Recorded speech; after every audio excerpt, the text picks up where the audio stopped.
Commander Frank Dalton fought enemies in Iraq and hunted terrorists across oceans.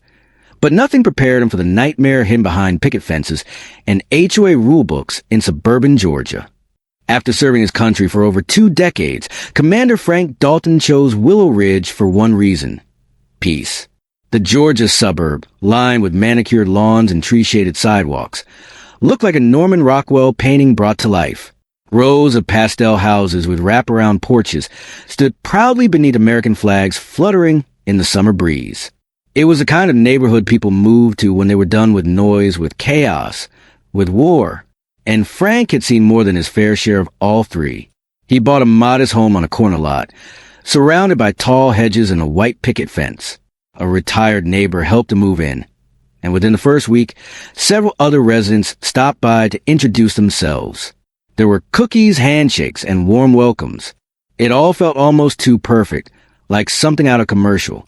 But after years of being deployed overseas, Frank wanted to believe the world still had places like this, calm, clean, and decent. Within the first month, Frank settled into a routine.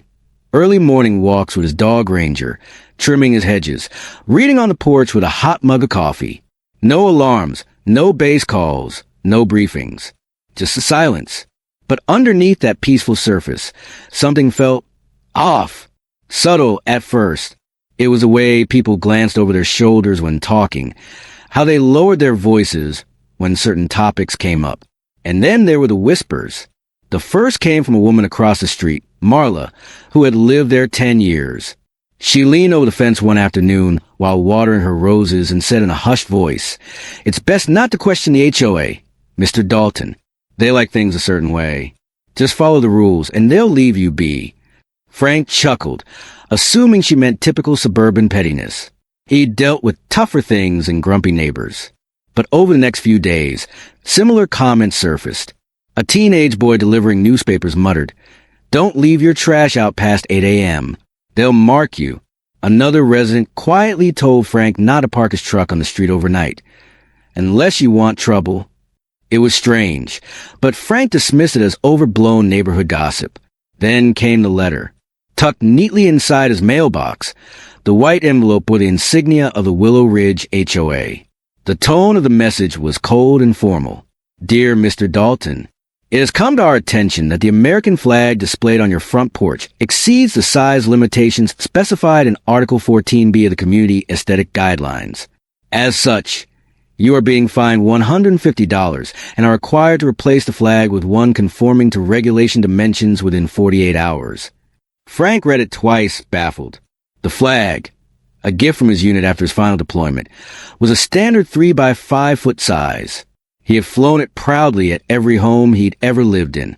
But here, it was suddenly a violation. He brought the letter to his neighbor, Marla, who paled when she saw it. "You got flagged," she whispered. "You need to pay it. Just pay it. Don't fight them." Frank frowned. "For flying the flag? Are you serious?" Marla only nodded, glancing nervously toward the street, where a black SUV bearing the HOA emblem slowly rolled past. Frank felt the old itch return, that gut-level awareness from his years in service. He wasn't being paranoid. Something was wrong here. The fine wasn't about the flag. It was a message. Over the next few days, he noticed details he hadn't before. Cameras mounted on street signs, HOA-branded golf carts slowly patrolling, and men in dark uniforms observing homes from behind mirrored sunglasses. He asked about the HOA at the local hardware store, but the clerk just shook his head. "They run this place. Keep your head down and don't ask too many questions." Frank had faced insurgents with IEDs and terrorists in caves. He had dodged bullets, survived bombings, and led operations in hostile territory. But this place? It had a different kind of danger. Quieter, colder. Here, the war didn't announce itself with gunfire. It came with letters, silent stares, and rules written in fine print. The final straw came when he tried to attend his first HOA meeting. It was held in the clubhouse at the edge of the neighborhood, behind a security gate that required a special code. When Frank arrived, 2 men in tactical vests stopped him and asked for identification. Standard procedure. They said, "We need to know who's entering."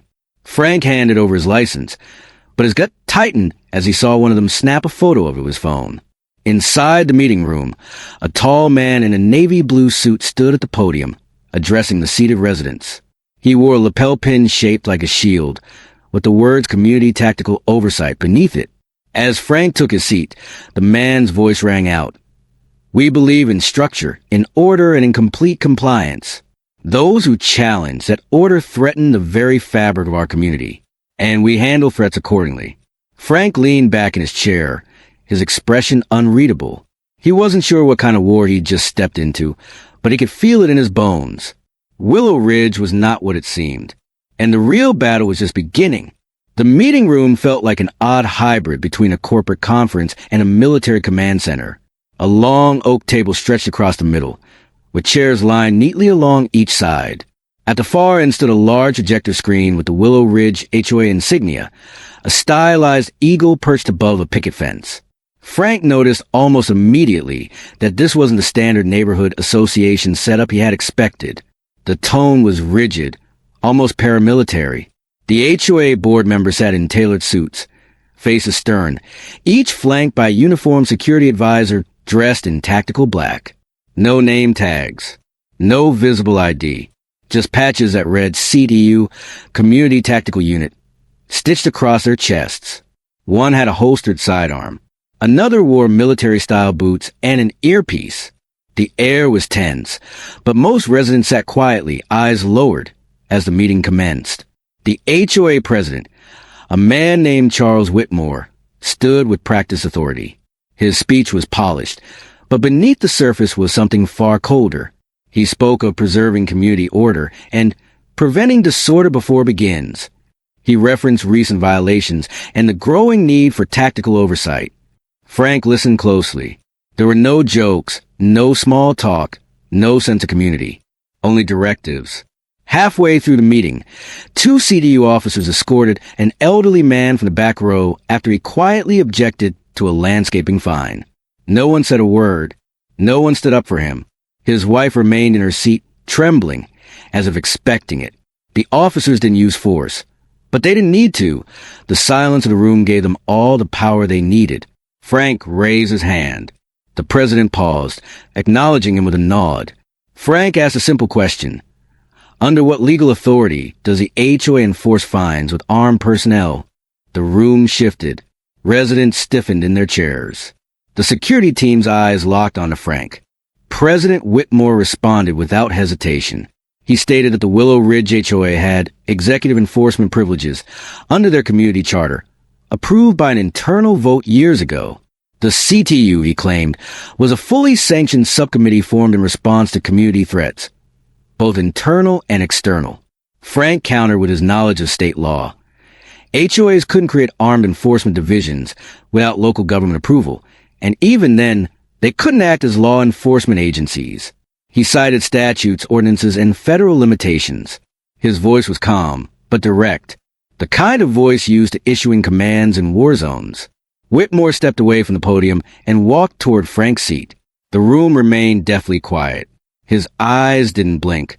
This neighborhood has its own order, commander, he said, emphasizing the title with unsettling familiarity. We keep it safe in ways your government won't. You're either with us or you're a threat, and we handle threats accordingly. Frank didn't reply. He didn't have to. The message had been sent. From that moment forward, he knew he was being watched, not just by security cameras or passing patrols, but by the system itself. The structure of Willow Ridge wasn't built to serve its residents. It was built to control them. Every rule, every fine, every HOA bylaw was a weapon. And behind those rules stood men in uniforms, armed and unaccountable. The next agenda item introduced a new motion, extending CTU patrol hours and equipping HOA vehicles with non-lethal deterrents. The motion passed unanimously. Frank noticed that several residents didn't even vote. They just nodded along, too afraid to oppose anything. A woman with a baby in her arms whispered, "Yes," before raising her hand. Another man with a bandaged wrist kept his eyes on the floor. After the meeting, residents quickly dispersed. Conversations were hushed. No one lingered. The CTU officers stood near the exits, watching everyone leave. Frank walked slowly, meeting their gaze. None of them flinched. One even smiled. Back home, Frank took stock of what he had learned. This wasn't a dysfunctional HOA. It was a paramilitary regime hiding behind flower beds and property lines. The structure was clean, calculated, and deeply rooted. The community charter gave the HOA just enough legal ambiguity to operate, and the silence of the residents gave them the rest. And the worst part? Most people had accepted it, not because they agreed, but because resistance meant consequences. Real consequences. Frank had spent his life defending freedom overseas, but here in Willow Ridge, he had found something eerily familiar: a chain of command, authoritarian leadership, and civilians too afraid to speak. He didn't know how deep the rot went, but he knew one thing for sure: this was no ordinary neighborhood. It was a battlefield in disguise. It started with small infractions, barely noticeable at first, but deliberate in frequency and intent. A warning was posted on Frank Dalton's front door, citing him for non-compliant lawn edging, though his hedges were trimmed with military precision. A $75 fine followed 2 days later for unauthorized exterior lighting, referencing the small solar garden lights that had been there since his move-in. The pattern was impossible to ignore. Every other day, a new notice arrived in his mailbox or appeared taped to his front porch railing, always signed by the HOA's Enforcement Division, always vague in detail. Next came the cameras. At first, Frank assumed they were HOA-installed community surveillance, but something was off. One morning, he noticed a new camera mounted on a utility pole just outside his property line, a model far more advanced than standard neighborhood security setups. The lens was angled directly at his driveway. 2 days later, a second camera appeared on a neighbor's roof, pointing straight into his backyard. No one else in the community had this level of surveillance. When Frank asked around, his neighbors shrugged or changed the subject. One muttered something about routine HOA upgrades, but couldn't explain why only Frank's property was being scrutinized. Then came the uninvited inspections. Twice in 1 week, 2 men in CTU uniforms entered his backyard, claiming to be conducting lot line verifications. When Frank confronted them, they calmly stated it was standard HOA protocol under emergency powers granted by the charter.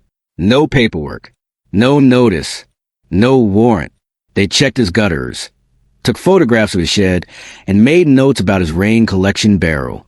When he attempted to file a complaint, he received a citation in return, this one accusing him of obstructing community enforcement personnel. His mailbox began showing signs of tampering. Envelopes arrived already torn, and on 3 occasions, important documents were missing entirely, including a letter from the Department of Veterans Affairs and his latest insurance notice. The local post office had no answers, and the HOA's response was a smirking voicemail stating that resident mailbox maintenance is not the association's responsibility. Frank's dog, Ranger, began acting differently. The well-trained service animal became alert at random times, especially during the early morning hours. More than once, Frank found the dog growling toward the back fence, ears raised, body stiff. Frank installed motion sensors and noticed regular 2 a.m. triggers along the rear perimeter. When he reviewed the footage from his own small security camera, he found only static. The files for those exact windows of time were either corrupted or wiped clean. A week later, a fake citation arrived. It claimed Frank had verbally disrupted an HOA safety session and instigated unrest among residents, resulting in a $250 fine and a mandatory compliance review. The incident reference didn't exist. There had been no such meeting. Frank began documenting everything: copies of fines, timestamps, photographs, even compiling his own log of suspicious activity. He suspected his home was being watched more closely than anyone else's in the neighborhood. The harassment escalated at night. On several occasions, he would catch fleeting shadows moving past his window, too quiet to be animals. Once, as he turned off his kitchen lights before bed, he noticed red laser dots scanning across the interior wall, a pattern unmistakably similar to infrared targeting systems used by law enforcement or tactical units. They moved slowly in formation, as if someone outside was sweeping the room. When he rushed outside, no one was there, but tire marks on the grass near the hedge suggested a vehicle had been parked nearby, possibly watching. Even in his years deployed overseas, Frank had rarely felt such an insidious psychological pressure. His instincts screamed that this wasn't just about rule enforcement. It was a systematic effort to isolate, provoke, and intimidate. Someone wanted him to react, to snap, to leave. He stopped receiving friendly waves from neighbors. Those who once brought cookies now averted their eyes. It was as if the entire community had been warned to keep their distance. Frank suspected they had been told he was a disruptive element, possibly even dangerous. The same tactics used in military psyops, social isolation, disinformation, and surveillance, were being executed here with eerie precision. But this time, it wasn't a war zone. It was a quiet American neighborhood, and the enemy wore polos with HOA badges. The pattern was unmistakable. The more he resisted, the more intense the pressure became. But Frank had survived worse. What the HOA didn't realize was that pressure didn't break men like him. It sharpened them. He wasn't going to run. He wasn't going to fold. He was going to fight. But this time, not with weapons. With evidence, timing, and precision. Whatever the HOA had become, whatever they were hiding behind their bylaws and citations, Frank knew he was getting close to the truth. And someone out there was getting nervous. The morning began with a silence that felt wrong. Frank's usual routine of pouring coffee and stepping outside was met with an unnatural stillness. There was no wagging tail, no excited bark, no ranger waiting at the gate. He called out once, then twice, moving with growing urgency through the backyard. The latch to the yard gate, always locked from the inside, hung slightly ajar. There were no signs of a struggle, no broken boards, no holes on the fence. The dog was simply gone. Ranger wasn't just a pet. He was a service companion trained for alert detection, discipline, and protection. Years of trust and companionship made him more like a partner than an animal. Frank immediately knew something wasn't right. He canvassed the neighborhood, knocking on doors, holding up a printed photo of the black Labrador with his signature red collar. Most neighbors responded with quick sympathy, offering to keep an eye out. But their eyes darted nervously toward the end of the street where the HOA offices were located, as if careful not to say too much. Frank filed a missing pet report with the county and made social media posts to local forums. But something in his gut told him this wasn't a random disappearance. Ranger never ran off. He was trained to stay, trained to respond, and never left Frank's side voluntarily. Determined to gather facts, Frank turned to a neighbor he knew had a personal home security system, one he had helped install when the man's house was burglarized years prior. The neighbor was hesitant at first, visibly tense, but eventually agreed to let Frank review the footage from the previous night. The timestamp was chilling, 2:38 a.m. The camera, facing the shared alley between houses, captured a hooded figure approaching Frank's gate. The image was grainy, but the posture and movements were precise. Tactical. The figure produced what looked like a small treat and crouched down. Moments later, Ranger trotted into view, wagging his tail. Then the figure clipped the lead onto his collar and calmly led him away. It wasn't a thief or a lost kid playing a prank. The gear, the movement, the confidence. It all screamed enforcement. Most damning of all was the brief moment when the figure turned slightly and the HOA's CDU patch became visible on the shoulder. Frank paused the footage and froze the image. There was no mistaking it. One of the HOA's so-called safety officers had stolen his dog. With this evidence in hand, Frank went to the local police station. He sat across from a desk sergeant and calmly explained the situation, showing the video. The sergeant watched silently, then leaned back with an expression that gave away more than his words ever could. The officer offered a hollow apology, but ultimately dismissed it as a civil dispute under the jurisdiction of the HOA's internal enforcement protocols. Frank pressed harder, but the officer's tone turned colder. He was told that Willow Ridge had a unique community charter, and that, unless there was proof of animal cruelty or harm, it fell into a gray area.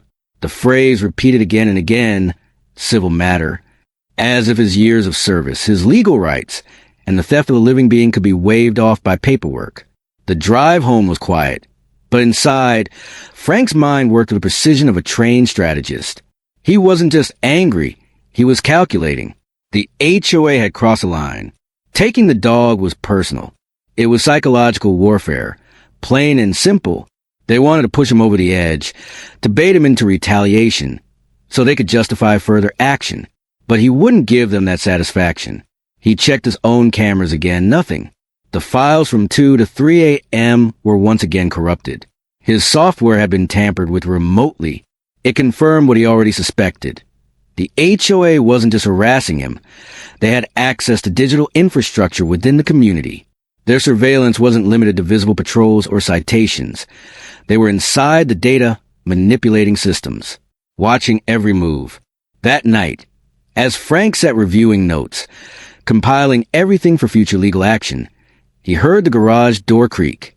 The wind had picked up, and he assumed it was pressure on the old hinges. But when he stepped outside an hour later, a chilling sight stopped him in his tracks. Sprayed across his white garage door in bold, blood-red paint were 6 massive letters, Traitor. The word dripped, uneven and jagged. The kind of message not meant for warning, but for war. It wasn't random graffiti. It was precise, deliberate. Someone had stood in front of that garage, unafraid of cameras or witnesses, and left a threat in broad daylight, or worse, in the dead of night. Frank took photos, logged the time, then filed another report, both to the police and the HOA itself. The next day, the HOA responded with an official letter. Please be advised that defacing one's own property for the purpose of manufacturing evidence constitutes a violation under the Willow Ridge Code of Community Integrity. A $500 fine was enclosed. The rhythm of retaliation from the HOA had evolved into something more systematic. Every step Frank took toward holding them accountable was met with a calculated counterstrike. Legal pathways were subtly blocked, and attempts to contact outside help were intercepted in untraceable ways. His Wi-Fi, once stable, began dropping connection in intervals coinciding with his email communications to local watchdog agencies. When he tried switching providers, he was informed that Willow Ridge maintained an exclusive service agreement through the HOA, citing community infrastructure protections as the reason. The lettered slur on his garage had barely been cleaned before 2 new citations arrived, one for unauthorized materials used in property restoration, and another for failure to adhere to aesthetic guidelines following exterior vandalism. Both fines were outrageous in amount and absurd in their wording, but worse still was the accompanying message. Your continued conduct disrupts community harmony. Compliance is expected immediately. Frank's military training made him hyper-aware of patterns. What was happening wasn't chaotic. It followed a clear doctrine of destabilization. He began organizing his evidence like he would mission report. Timestamps, digital logs, cross-reference citations with community events, witness behavior notes. He noticed that certain neighbors who once waved now seemed to walk in synchronized routes, appearing outside his window at oddly regular intervals. The HOA's Neighborhood Watch, once a volunteer program for safety, now looked more like a silent patrol, armed with notepads and cell phones, always watching, always recording. He made the mistake of speaking to a local news affiliate. It was a brief phone call, off the record, to a reporter who had previously covered homeowners' rights issues. She sounded sympathetic. The next morning, Frank received a thick envelope labeled Community Behavior Report with a red stamp reading Probationary Review Notice. The HOA accused him of attempting to slander the image and privacy of the community, claiming he had violated a clause in the community charter prohibiting media disclosure without board approval. This so-called violation came with mandatory HOA court arbitration. The hearing was scheduled for 7 days later and was to be held in the community center under CTU supervision. Frank read the document 3 times. The language mimicked military procedure, with phrases like disciplinary recommendation, observed misconduct, and escalation management. It was a mock tribunal, HOA style, without lawyers, without due process, without precedent. The intimidation bled into his physical space. His trash cans were overturned routinely. His sprinkler system was mysteriously disabled, and footprints appeared in his backyard mud after every rain. Even his water bill suddenly tripled, a change the HOA claimed was due to pipeline readjustments. Yet none of the other residents on his block reported any similar increases. It was clear that the HOA's tactics had shifted from passive-aggressive fines to psychological dismantling. Frank couldn't ignore the orchestrated nature of their harassment. His life was no longer private. The HOA controlled not just the rules, but the environment, the utilities, the access, the movement, even the perception of reality within the neighborhood. It was a civilian version of a lockdown base, but without a declared enemy or overt martial law. Just quiet terror, draped in the language of community upkeep. In an effort to push back, Frank filed a formal complaint to the state's Housing and Property Affairs Division. He drove 45 miles to hand-deliver it, ensuring no digital trace could be blocked or intercepted. But days passed without acknowledgement. When he followed up by phone, he was told no such file had been received. The receptionist asked if he had submitted it through Willow Ridge's official compliance portal, a system Frank knew was monitored and filtered by the HOA directly. His decision to go around it had seemingly been erased. That same week, his truck's brake lines were tampered with. No damage on the exterior, but the response time during his drive was seconds slower. Enough to almost cause an accident on the main road out of the neighborhood. A local mechanic confirmed what Frank suspected. The wear was deliberate, precise, not the work of time, but of sabotage. He didn't report it. He already knew the police wouldn't help. A quiet message arrived later that night. It was handwritten, slipped through the slot in his front door, without any HOA markings. The note read, "They took my husband off the board when he asked questions. He had a stroke 3 days later. He never had heart issues before. Please stop. They don't play fair. You have no idea how far this goes." No name, just a note, folded neatly. The enemy Frank had uncovered wasn't just a corrupt homeowners association. It was something bigger, more systemic. A network of control veiled in the language of neighborhood care, enforced by ex-military contractors, backed by silent legal loopholes and untouchable bureaucracy. And now, Frank wasn't just in their way. He was their target. The tribunal hearing at the Willow Ridge Community Center wasn't just a formality. It was a performance. Frank arrived to find the room already arranged like a courtroom. Folding tables set up in a triangular configuration, name placards for the compliance officers, a digital screen labeled Resident Behavior Assessment, and a single metal chair facing them all. The room was unusually cold. CDU members stood near each entrance, hands clasped in front of them like security at a high-level federal proceeding, not a neighborhood hearing. Frank wasn't allowed legal representation. That, he had been told, violated HOA arbitration guidelines. The officers seated before him introduced themselves by title only: Chief Compliance Executive, Charter Oversight Director, Resident Liaison. None gave last names. None smiled. Their opening statements accused him of repeated insubordination to community policy, attempted misinformation distribution, and hostile behavioral indicators undermining residential unity. The questions were vague but loaded. Why do you continue to resist peaceful compliance? Have you been in contact with any unauthorized media outlets? Do you consider yourself above the rules because of your military background? The tone wasn't curious. It was accusatory. And the more Frank remained composed and silent, the more frustrated they seemed to become. At one point, a slideshow was presented showing images of Frank walking his dog, speaking to neighbors, taking his trash to the curb. Perfectly ordinary activities presented as surveillance footage. They framed his nightly walks as unusual loitering patterns.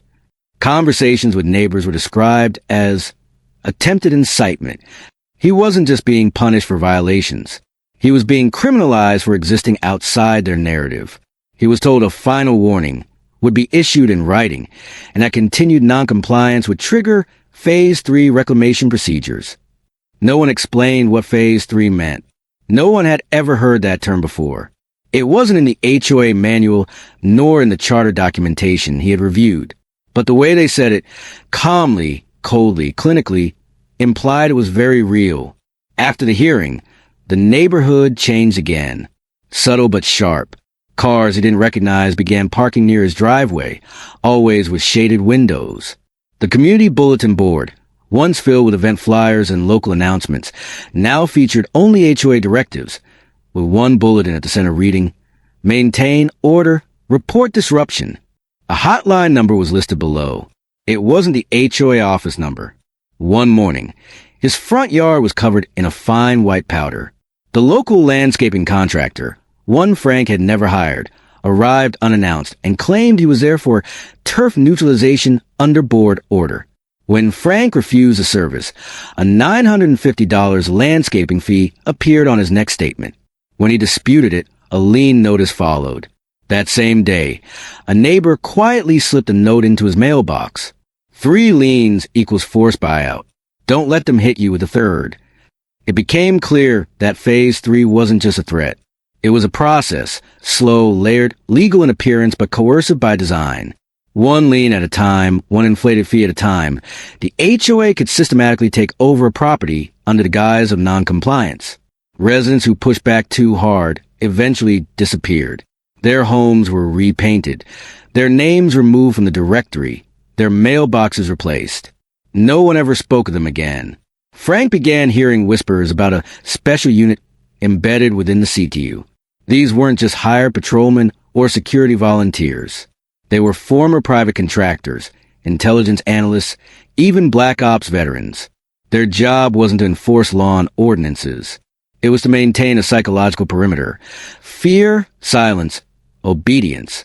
Through a trusted contact at a local veterans group, Frank obtained access to a restricted database and discovered that the Willow Ridge HOA had been incorporated under a shell LLC, Community Futures Initiative, a company with ties to several dissolved military subcontractors. Their board included 2 former federal intelligence agents and 1 retired lobbyist with connections to state housing legislation. The documents weren't classified, but they were buried, intentionally inaccessible to the average citizen. This wasn't just about one neighborhood. Willow Ridge was a pilot zone, a testbed for controlled community management that mimicked military structures. If successful, the model could be exported nationwide under the label of Private Residential Stabilization Initiatives. Residents would be surveilled, conditioned, and controlled, all under the illusion of neighborhood peace.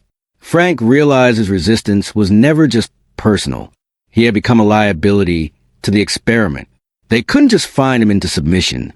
They had to erase him, discredit him, force him out without raising suspicion. That's what Phase 3 was. Not just property seizure, but reputation destruction. His final warning letter arrived 3 days later. It cited intensified behavioral deviation, continuing threat to neighborhood morale, and triggering of escalated procedures. The paper was stamped with a seal he had never seen before. Silver, circular, and embossed with the phrase, "Civic harmony through absolute order." The letter didn't ask him to change. It didn't offer a chance to comply. It simply said, "You have 7 days to vacate." And beneath that, in small print, failure to comply will result in community-assisted reclamation. The 7-day countdown began with no further contact, no knocks on the door, no emails, just silence. But the stillness wasn't peace. It was strategy. Frank knew the silence was the most dangerous part. It meant the HOA had moved to covert tactics. They no longer needed intimidation. They had transitioned to eradication. Not of his body, but of his presence, his credibility, his story. The first move was digital. His bank account flagged an unusual activity alert. His mortgage autopay had been rerouted.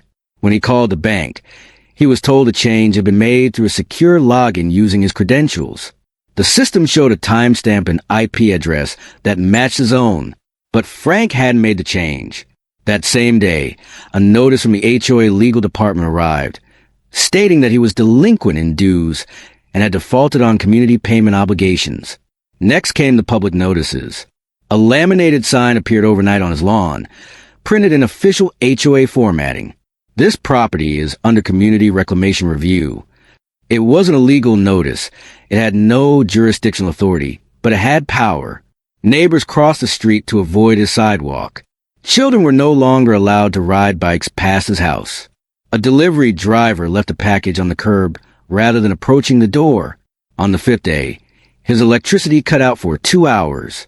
The HOA claimed it was a community-wide outage due to maintenance updates, but none of the neighboring homes experienced a blackout. His smart thermostat reset to factory mode. Surveillance cameras blinked off. Data from the previous week disappeared. His Wi-Fi gateway was found forcibly reset and relabeled with a new IP address not registered to any commercial provider. The walls of digital infrastructure had closed around him. What was once his home was now a battlefield of signals, policies, and psychological pressure. Yet he refused to move. He reinforced his perimeter with manual locks, backup battery power, and analog records. He installed a Faraday cage in his office and made hard copies of every incident log, photograph, HOA document, and digital correspondence. He created off-site backups and began preparing a data drive to submit to a national investigative outlet. Not a local affiliate, but a platform capable of bypassing suppression. On the sixth night, a high-pitched frequency began to hum at irregular intervals. Frank traced it to a concealed transmitter, carefully embedded in his outdoor utility box, one maintained by the HOA's infrastructure coordination team. The device pulsed in the ultrasonic range, barely audible to human ears, but enough to disrupt sleep, concentration, and mood.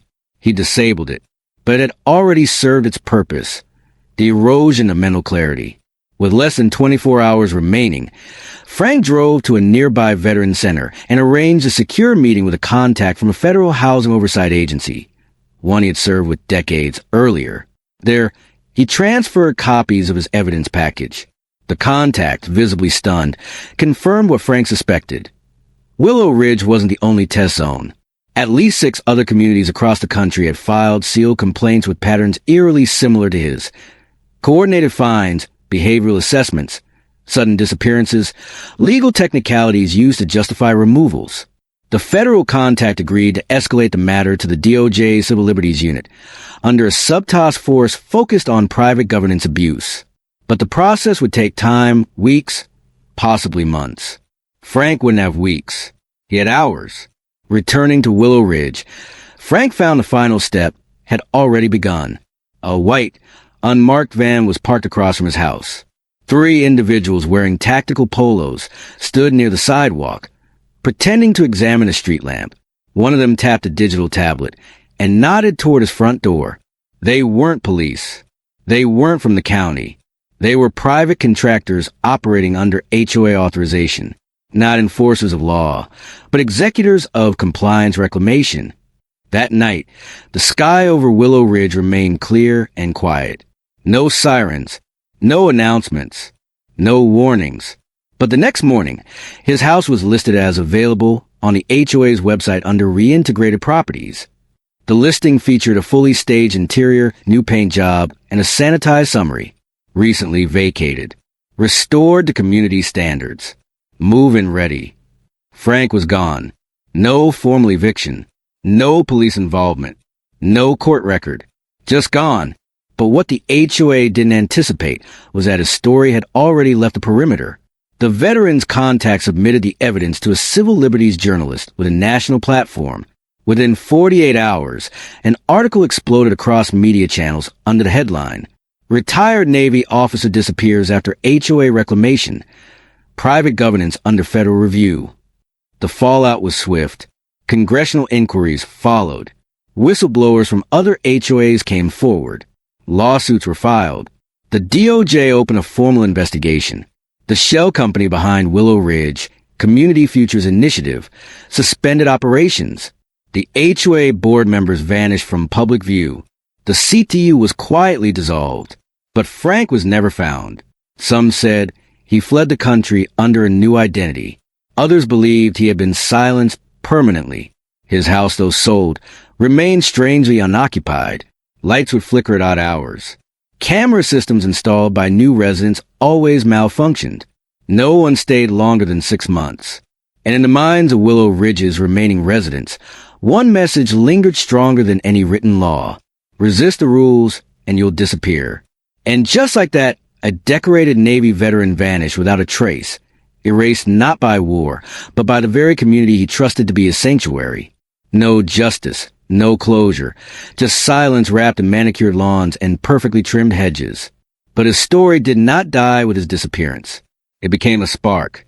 Today, the name Willow Ridge is no longer whispered in HOA meetings. It's investigated in Senate hearings.